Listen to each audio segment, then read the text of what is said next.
And the candidate for New York City Comptroller, the author of the new book, Protecting Capitalism Case by Case, Eliot Spitzer himself, joins me now. Mr. Spitzer, thanks for being here.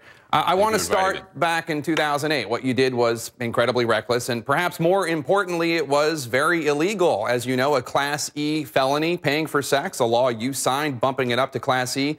When was the last time you broke that law? 2008?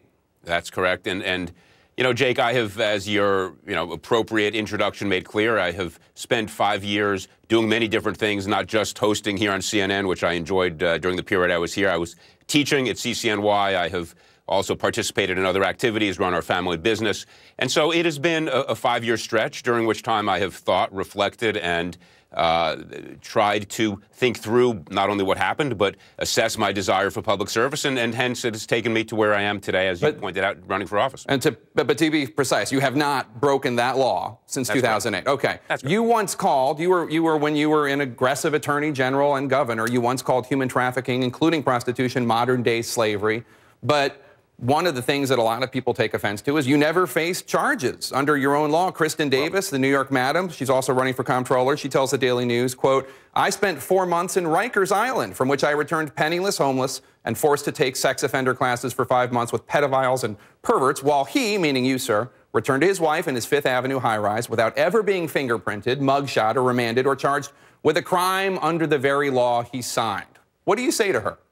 Well, the decision was made based upon the standards that were set by the Department of Justice and made by the U.S. Attorney's Office. They looked at the evidence and they dealt with me the way they dealt with everybody else who was in my situation. You really I don't know think what more that? I can tell you.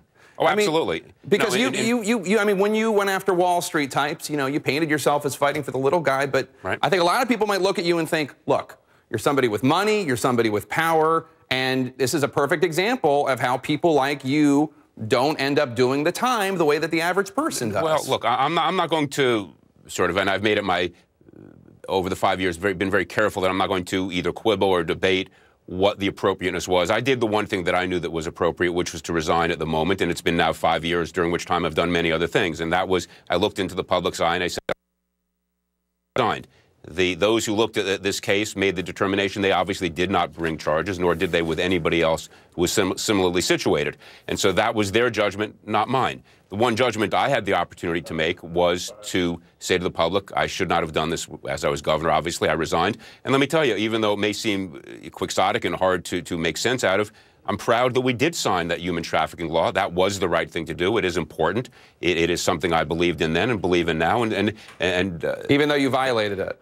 That's correct. And Jake, there's no question that law deserves to be there. And it was the right thing to push, and we did that. The New York Times reports that you and your wife, Silda, live in separate apartments. Now, you have slapped down any rumors of divorce, and you say she's supportive of your run. If you win and you're ahead in the polls, can we expect to see Silda by your side on election night? You know, I haven't been thinking about election night. I've been thinking about tomorrow. I've been thinking about the long road between here and there. But let me answer your question so you don't think I'm trying to avoid it. My family is supportive. I expect, yes, the family will be out there. She signed a petition, gathered petitions. My daughters, not the one who's overseas right now, gathered petitions for me, and I'm proud of that. But I also have said, our private lives are our private lives, and I think I've answered all the questions, your questions appropriately asked, and I will do my best to be fulsome in those answers. But at a certain point, I do think that, as to certain current things, our private lives are our private lives.